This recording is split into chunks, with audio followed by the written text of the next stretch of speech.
What's up, gamers? Welcome to the show where I keep you guys updated on the latest in gaming news. But before we get into today's gaming news, let's take a look at today's clip of the day. Clip of the day.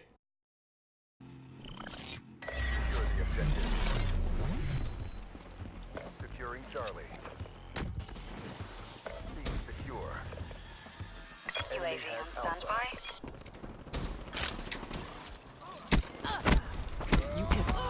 Counter UAV on standby. Talon awaiting orders.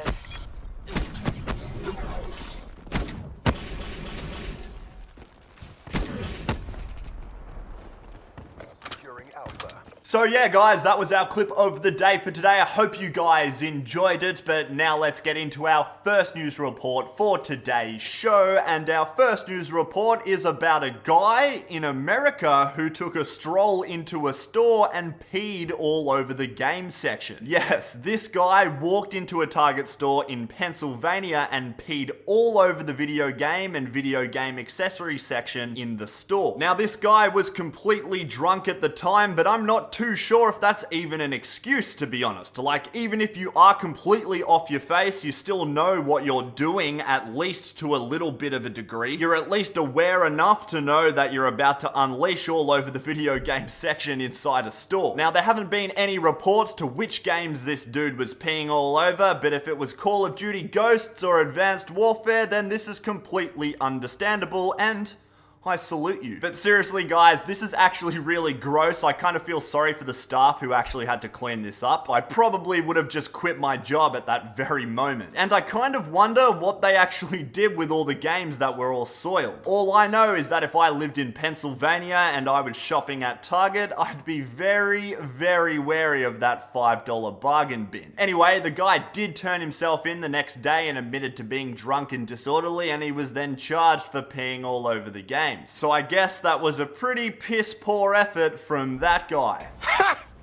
Gay! Anyway guys, moving away from that piece of kind of gaming news to some actual gaming news, because our next news report is that Ratchet and Clank on the PS4 has just had its release date confirmed. The game's official release date is now set at the 12th of April for the US, the 15th of April for France, and then the 20th of April for the rest of the world. So that's pretty good news to know if you're a fan of Ratchet and Clank, and that's also actually a pretty weird release date, because that's actually the week before Uncharted 4's release date. And we all know that Uncharted 4 is going to be a huge release. So I'm not sure if that's the best decision to have Ratchet and Clank release a week before Uncharted, but then again, it's probably smarter to have it release a week before than a week after. So I guess from a marketing perspective, it's actually probably a pretty smart time to release the game. So really, I have no idea why I even brought it up. Anyway, moving away from that piece of news and into our third and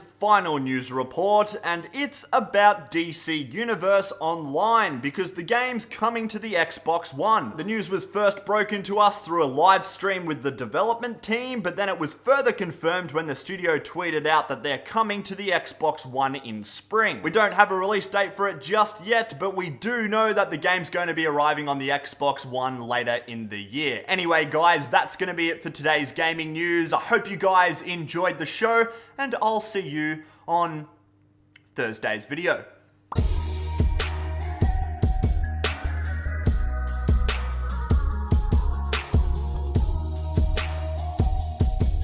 Plants vs. Zombies Garden Warfare 2 is having an open beta for its multiplayer portions starting next week. The beta is going to feature 4 multiplayer maps, Flag of Power, which is sort of like a King of the Hill inspired game mode, as well as 6 brand new character